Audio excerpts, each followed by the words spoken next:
Hello. Welcome to Lincoln City Library's Lunch at the Library series. I'm Deb Arns. I'm the curator of the Heritage Room of Nebraska Authors here at Bennett Martin Public Library. And I'd like to take this time to thank the Nebraska Literary Heritage Association, whose support makes this series possible, and for their support of the Heritage Room of Nebraska Authors and preserving Nebraska's literary heritage. I'd like to mention to everybody here that this program is being filmed by LNK-TV, will be available on public access channel here in Lincoln, and then will also be available on the Lincoln City Library's website on their YouTube channel, probably in about a month, so you can look at it there. So a few notes about upcoming events. Lunch at the library will be going on hiatus after this, so we will be no lunch at the library over the summer. We'll be back in the fall. We hope to have a lineup in the next couple months, so keep your eye open for that. I also wanted to mention there's some flyers here that on April 12th, the Ames Reading Series will feature Nebraska author Mike Bakoven. He writes horror novels, and they've been captivating audiences since 2016. This program is free, it's open to the public, and will take place on the second floor in the Heritage Room of Nebraska Authors. Third floor, Heritage Room of Nebraska Authors here at Bennett Martin Public Library at 2 p.m. So that's April 12th at 2 p.m., so please come. And now I'm going to introduce today's speaker. So I'm pleased to introduce Ann Marko, who will discuss her book, 4.5 Miles West of Sidney, a collection of stories, essays, and poems written over many years in which Marko illuminates what it was like growing up in western Nebraska. Initially, she intended the books only for family and future generations, but surprisingly, they took on a wider interest. So please help me welcome Ann.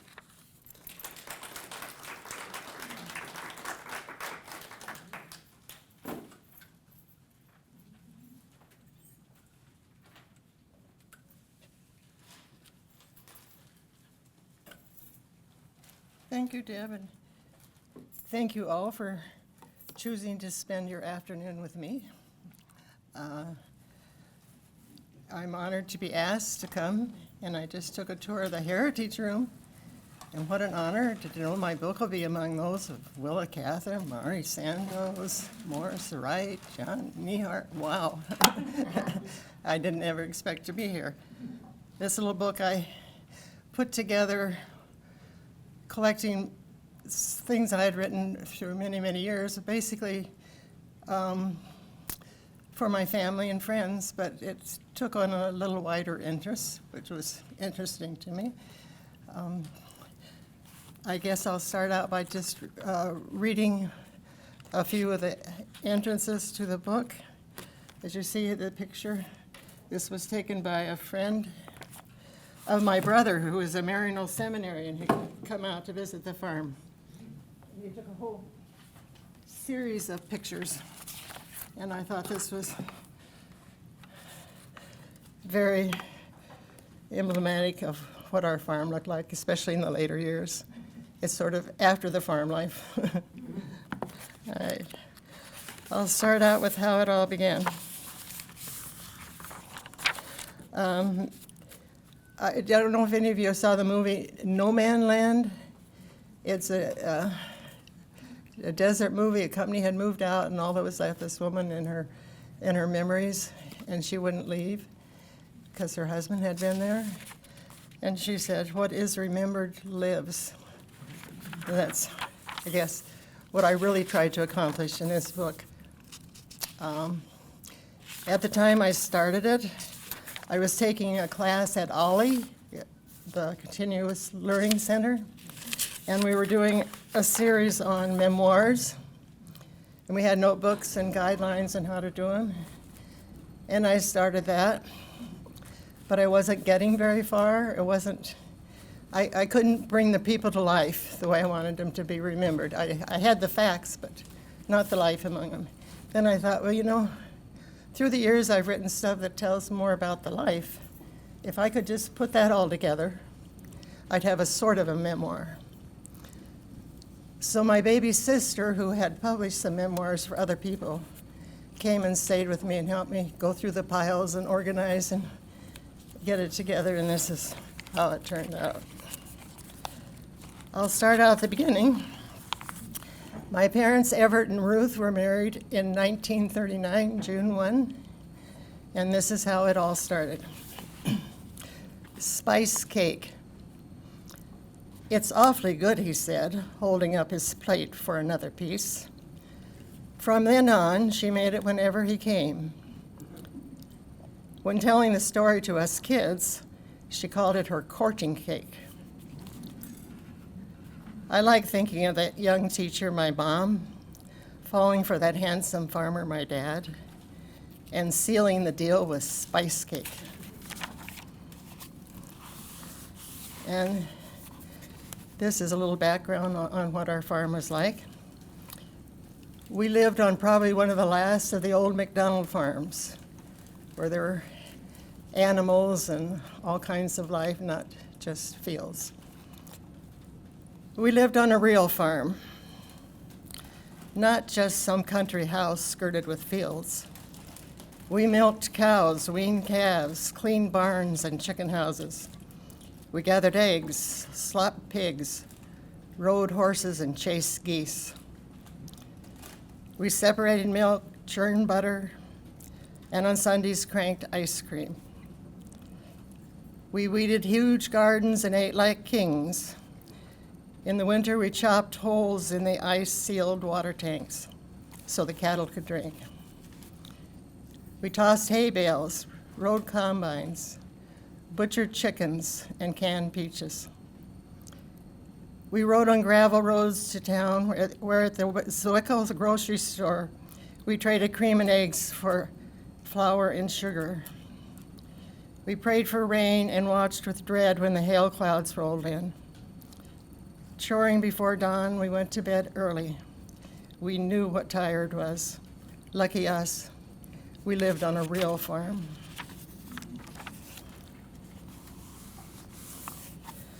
And this is a story of springtime.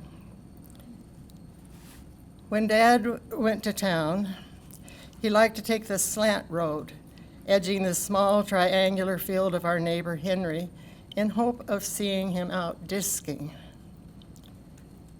In the days of farming with horses, Henry would have been sitting on the desk, reins in hand. In later years, he pulled the machine behind his John Deere, but he never removed the seat from the disc. And in the spring, you might see Marie seated there, a large woman in a cotton dress, wide-brimmed straw hat, bare arms open to the sun. Bags of sand could have been used to help steady the machine and sink the disc deep into the soil, but instead, Marie provided the weight. Every spring she would be there, sitting erect, bouncing over the rough fields, hands gripping the sides of that rusty old seat. Dad would drive by slowly, smiling and waving, and they would smile and wave.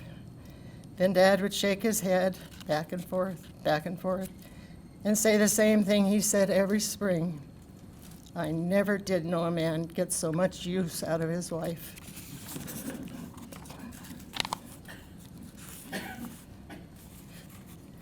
And since it's Easter, here's what's sort of Easter at our house and probably was at many of your houses.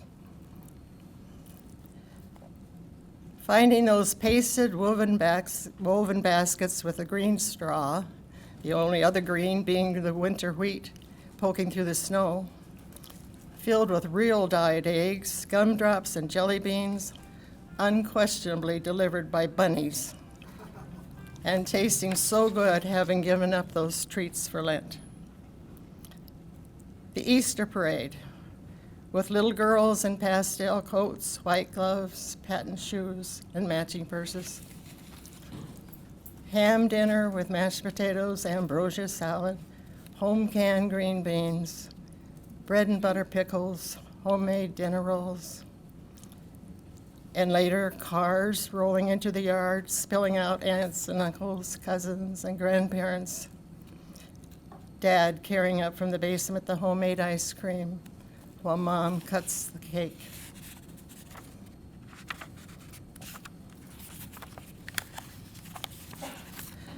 We were lucky that we had a grandmother living with us growing up, my dad's mother. She was 71 when I was born. We were the youngest of the grandchildren, and she was a constant in our lives. Grandma Mohat. She smoothed the edges of the wind-dried diapers so you would think they were ironed. She patted buttermilk from the freshly churned butter until the water was crystal clear. Grandma dried a dinner plate till it shone like a mirror, declaring it a pleasure to wipe a pretty dish. She made lovely bouquets from the buttercups, carrot flowers, and pretty plants that she came upon in the sandy soil of western Nebraska. In the days when the service station attendants filled the tank and washed the car windows, I remember Grandma from the passenger seat pointing out with her index finger the spots they missed. She combed our tangled hair with infinite patience. Her own hair she combed up over her head and twisted into a bun on the top, fastened with a tortoise hairpin. Grandma soothed babies to sleep, singing Irish ballads and lullabies. She was a quick reference for spelling and meaning of words, having been told by her father to study the dictionary during art classes, as they were nothing but a waste of time. My memories of Grandma Mohat are of a wise woman, living life in slow motion, a brooch at her neck, of her calico dress, and in her pocket, a rosary and a pretty hanky.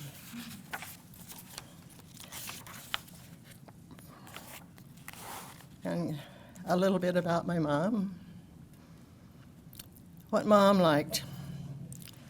My mom liked salt on her cantaloupe, strong coffee, and the bony parts of chicken. She liked the color blue. Dad always told her how pretty it looked with her red hair. Mom liked a clean house, floors swept, beds made, and dishes done, every last one. Mom liked her new blonde furniture of the 50s, especially the buffet with a huge mirror and the saucer-shaped handles. She liked writing letters to her sister in California, her brother in Wichita, and friends from college. I wish I had those letters, the history in them. Mom liked her weekly adoration hour, where she could pray uninterrupted. And if she dozed, the Lord would understand she was just resting in his presence. Now, when I wear blue, wash the last dish, sprinkle salt on my cantaloupe, sip strong coffee, or eat a chicken wing, Mom is here.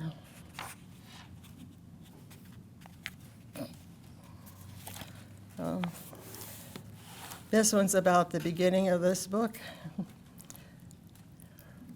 Pulling out from the closet the iron and ironing board, unused since our move, I set out freshly laundered sheets in expectation of my sister's arrival. With the first glide of the iron across the wrinkled sheets, my memory slides to the sun porch of our farmhouse, where Mom, standing in front of a row of south-facing windows, pulls out a damp rolled shirt from the bushel basket and begins her afternoon of ironing. Blouses, dresses, pants, shirts, hankies, doilies, fabric of our daily lives. Now and then she lifts her eyes to gaze across the gravel road where the greening pasture and the squeaky windmill fill the tank and line of cows. Lumber-faced white cows stretch their necks towards the water. I think of that time as a zen of ironing, when Mom would let her thoughts drift with a rhythmic sweep of her arm. I touch up the border of the sheet, and I wonder if my sister will recall that scene. She's 12 years younger than me, 15 when Mom died, leaving behind our impossibly wrinkled lives.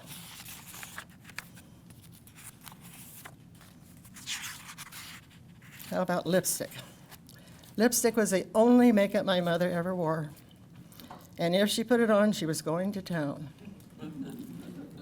And if by then you did not know that you were going to, you were not. And all the crying in the world was not going to change that. And from my dad, a drink from Dad. There was no alcohol in our house except on Christmas Eve when Grandpa brought a jug of Mogan David to sip with a fruitcake. The best drink on earth, according to Dad, was a glass of water, or better yet, a tin cup filled from the irrigation well. So when a salesman or a delivery man drove into the yard, Dad would settle his business and then invite the man into the house for a drink. He would never refuse, and wasn't always able to hide his surprise when handed a glass of water. If Dad knew he had tricked the poor fellow, he never let him know, for he was certain he had offered him the best there was, a glass of clear, cold water.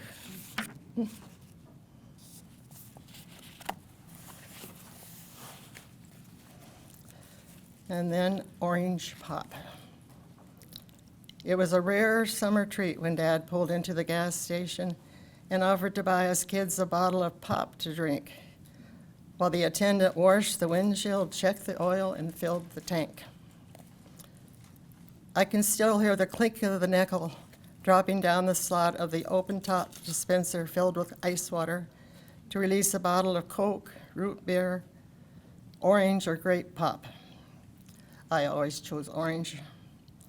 Wiping the bottle with Dad's handkerchief, I would lift it up and take a long draw of ice-cold heaven.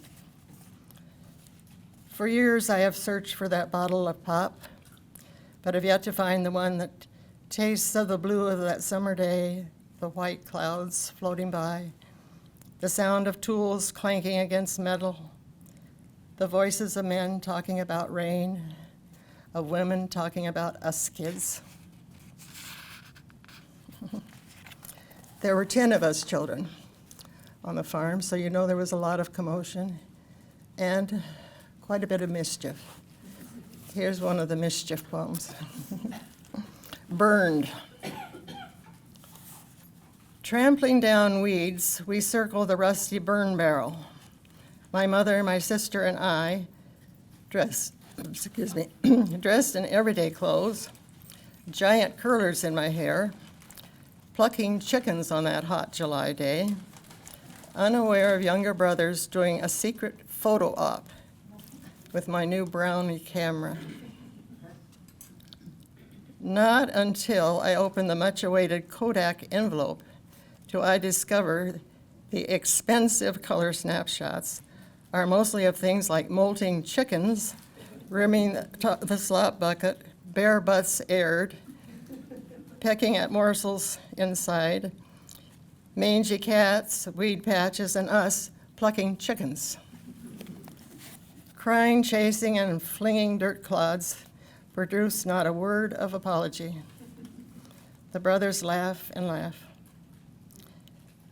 Years later, they ask if I still have those pictures. Absolutely not, I say. I tore them up immediately. Well, that's too bad, they say. They would be worth a lot of money today. And they laugh some more.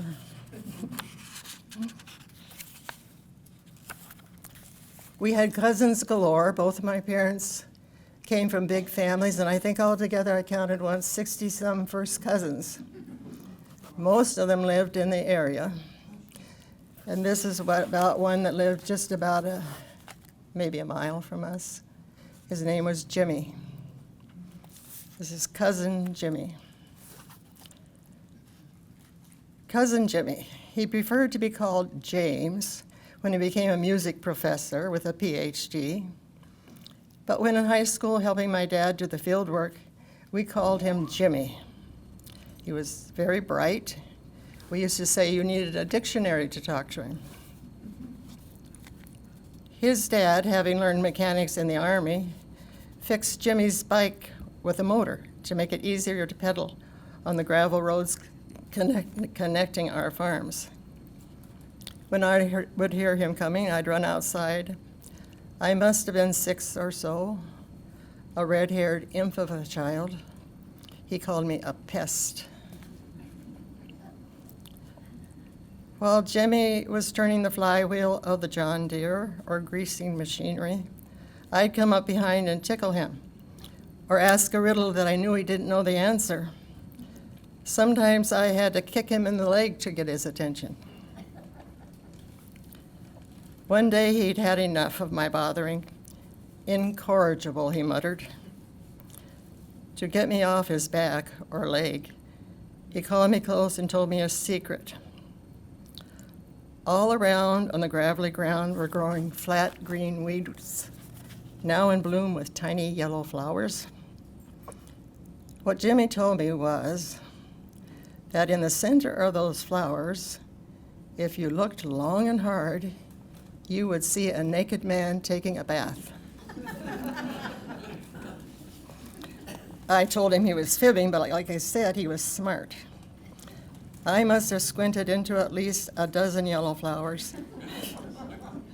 When out of the corner of my eye, I saw Jimmy driving away, headed for the field. I jumped up to tell him there were no naked men, but he could not hear me over the putt-putt of the John Deere. He turned and gave me a big smile and a wave. When I got to the house, Mom asked why I looked so pouty. How could I tell her that Jimmy had tricked me into looking for a naked man taking a bath in the center of a little yellow flower? The only thing I could think to do was kick the table leg and slam the screen door on the way outside to kick some flowers, some weeds.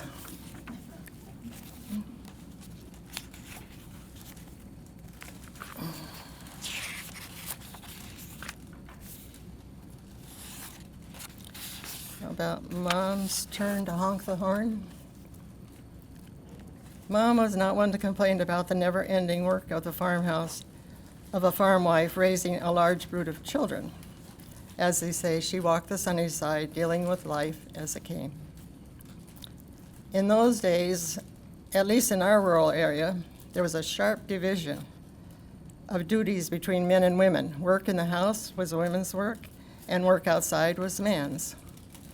I never saw Dad do dishes, change diapers, sweep floors, wash the separator, do laundry, or cook a meal. On the other hand, Mom did not run the tractor, fix fence, shovel grain, or round up cattle. So on Sundays, Dad would get up early, do the chores, come into the house, clean up, put on his suit, and bring the car in the front yard, where he would sit and wait for Mom to come out with the kids all dressed and ready for church. Sometimes, when they did not show up fast enough, Dad would try to help things along by honking the horn. In the bustle of combing hair, wiping faces, finding shoes, and settling squabbles, Mom did not really appreciate that message. On the Sunday morning, I recall, things were particularly hectic, and with the added annoyance of the horn, Mom reached a flashpoint. I can still see her face as she gathered up her anger and marched out of the house straight for the car. She jerked open the driver's door, and in a voice loud enough to scare the cats, she let Dad know in an uncertain term that it was his turn to get the kids ready and her turn to honk the horn.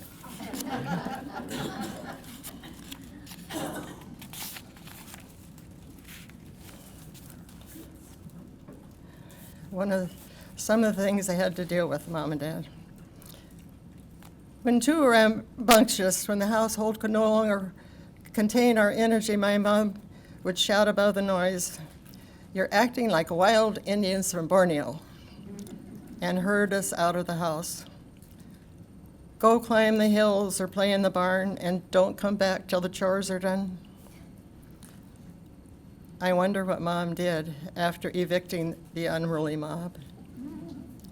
Did she sit and write a letter or read without interruption the Sidney Telegraph or the Nebraska Register? I hope she wasn't scrubbing the kitchen floor or cooking, something she never got a break from. I hope she took a nap or just let herself breathe in the quiet left in the wake of the wild Indians from Borneo.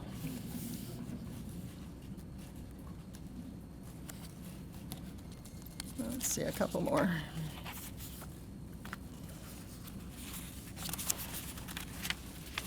Oh, we attended school in town, 4.5 miles, at St. Patrick's Academy, which was taught by the Ursuline nuns.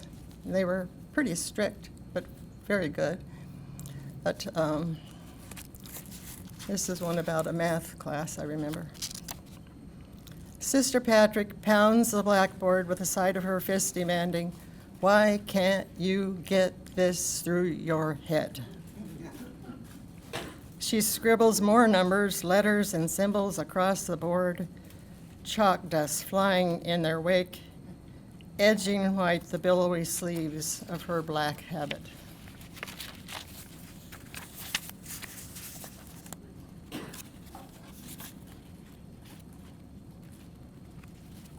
Maybe another about Dad on Sunday mornings. While waiting for our breakfast order, I asked Dad if he remembers a neighbor of ours when he died. No, he said, but he reaches inside his coat pocket and pulls out a deck of cards. Look like cards. I can look it up. The stack is as thick as a deck of cards, each with a holy picture in front and on the back, the name and date of the deceased. He turns them over one by one until he finds George Baird. Here it is, he said. April 12, 1973. Having outlived his friends, Dad's grief is clear in the way he holds the cards before slipping them back inside his breast pocket, close to his heart.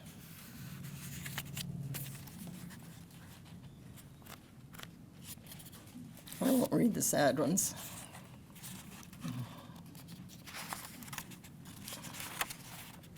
Biff. My father's name was Everett, but no one knew that except family and close friends. Everyone else knew him as Biff. The nickname originated in kindergarten, where he earned the reputation by being quick with his fists. The kids started calling him the Biffer. Then they shortened it to Biff. A nickname doesn't stick, they say, unless it matches personality. It must have fit, as he was Biff from then on to everyone except his mother, who never called him anything but Everett. When the name Everett appeared in the obituary, many were surprised. Some thought it a mistake. I wonder how St. Peter addressed him at the pearly gates. I wonder if in heaven nicknames are allowed. And then these last two. Rubber dolls. This one I got was printed in the Nebraska magazine for Christmas one year. Rubber dolls. My little brothers were around 3 years old, not quite a year apart in age. Christmas was coming and they wanted a doll. It was in the years following World War II, although I don't remember knowing there had been a war. Rationing had lifted, rubber was again available for commercial use, and Santa brought them each a rubber baby doll. They held out their arms for their blanketed bundles and retreated to their rocking chairs, wish fulfilled.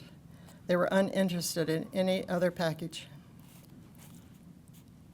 It was years later, Mom and Dad long gone, when I look back in wonderment at the wisdom and bravery of parents living on a farm in western Nebraska, giving their children boy dolls. And I'll end with, I should have taken a picture. When I won a Brownie camera in the 8th grade, flash attachment, case and all, I was on top of the world. Now I could take pictures of important things.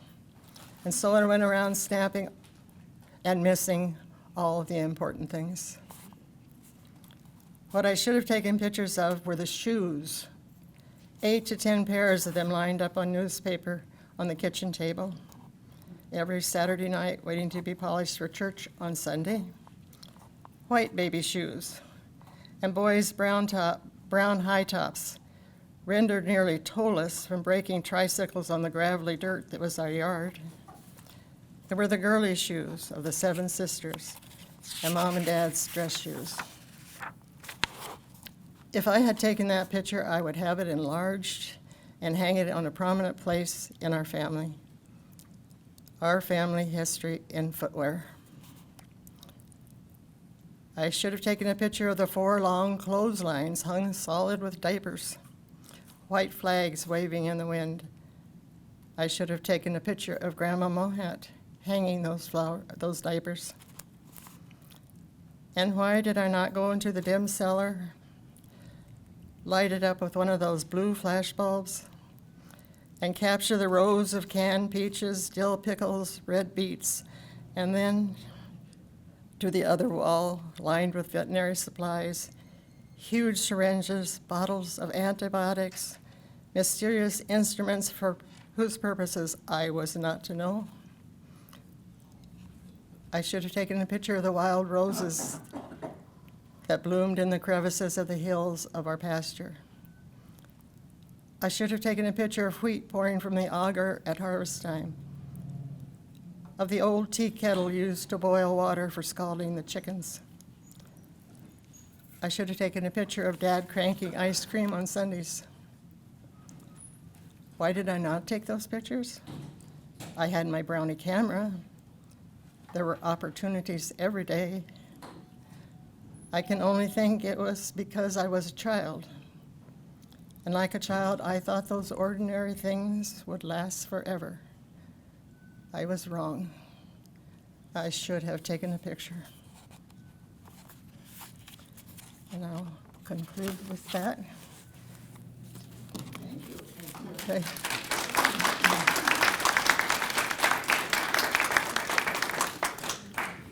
We'll take any questions if there are any.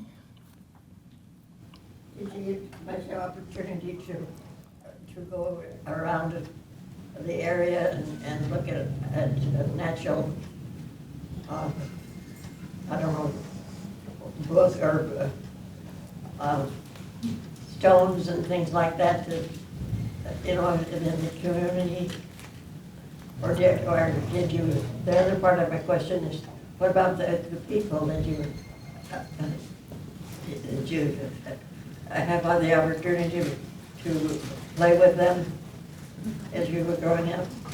Opportunity to write with people? To play with people growing up. Play in the with. community. To play with them or just? Yeah. To play in the community. Like I said, we had plenty of, maybe I'm not sure you're getting the question right. We had lots of relatives, friends. We knew everybody. Everybody knew us. They would report to our parents before we got home. I asked my mother how she knew everything. I'm the FBI, she'd say. Yeah. What do you miss most? What do I miss most? Maybe just the warm feeling of belonging, security, knowing everybody.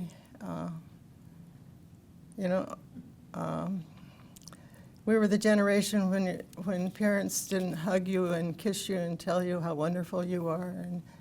But one thing you knew, you belonged. You were secure. You were permanent. You were part of them. And that, how it all sort of disappeared, fluttered away. I don't know if that answered it all. Yes. One of your sisters told me about a sign that I think your mother would put in the yard about the boys. There was 10 I'm of you, but the boys were the troublemakers. The boys were, yeah. Yeah, everything got blamed on the boys. And they were right, usually right. Yeah, like Saturday was cleaning house day, and you'd scrub everything sparkly clean. Then the boys would come in and write their names on that big, beautiful mirror. Yeah. One time, my little sister went to California to live with my mom's twin sister. She had asthma really bad, and they thought the change in climate would do her well. So all the way out there, and of course she got her homesick, but one day she broke a vase on the mantle of my aunt, and she looked at my aunt and said, Dick did it.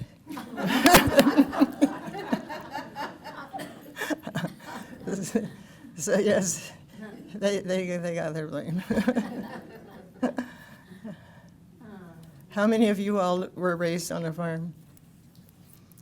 Yeah. Not many hands go up anymore of the younger generations when you ask them that. And I think they missed a lot.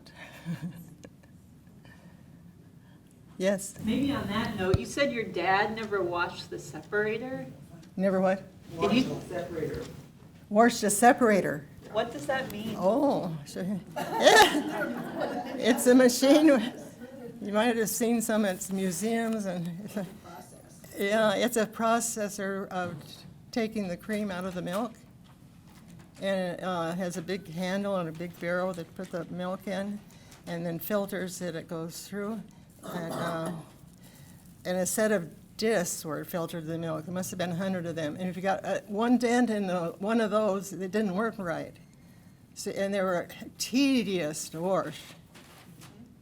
And you never saw my dad wash them. Did you have to wash it every time it was used? Oh, yes. And how often would your Twice a mom- day. Twice a day? Uh-huh. Yep. Yeah. Yeah, you washed it with cold water, which isn't fun, because the protein dissolves with the cold water better. And then you scalded it after you got it washed with as hot a water as you could. Yeah, it was a tedious job. Anything else? Yeah. Can you I'm just curious more about like what your life has been like. Like, how did you get from there to here? Now Well, you have that a was book going to out. be the name of my next book, From There to Here. Which I sort of got stacked up, but I need my sister to come back and help me get it in order. Yeah. They say, Willa Cather says, most impressions come in your first 15 years of life. And so I thought I would get that down first. And yeah, I noticed in the ones From There to Here, it's no thicker than this one. So that tells me she's probably right. And Dad gave me a Willa Cather book, My Antonia, when I was in the 8th grade. He says, here's a book I think you'd like. And from then on, I was hooked. I think I read everything she wrote. And one of the interesting things in her book on writing, I one time thought I should keep a journal of things I observed, and then later I'd tend to it. But she said, the shapes and scenes that have teased your mind for years, and then they do finally at last get themselves rightly put down, make a much higher order of writing, a much more costly and then a more vivid and vigorous than any transfer of immediate information. So I quit writing down immediate stuff, and only the things that kept coming back finally work on.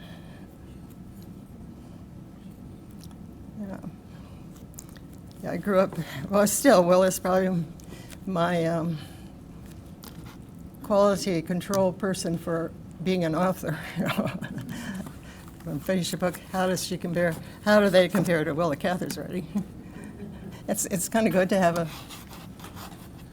guideline. And Mari Sandoz too, although her books are entirely different, she was such a minute researcher. Her novels are not near as good as Willa Cather's, but Willa Cather didn't give a hoot about research. So she wrote as, well, it ought to have been that way sort of writing. So I think Nebraska has some of the greatest writers ever. I don't think they'll ever surpass them. Although they keep new ones coming up, which is good. Make that heritage room big enough for future writers, yeah. Well, thank you all for being such a great audience. Thank you, Marion, for coming and spending time with us. And here's a Lincoln City Library's T-shirt for you. Oh, perfect. For your participation. And one of my favorite colors. Good. Thank you so much. Thank you.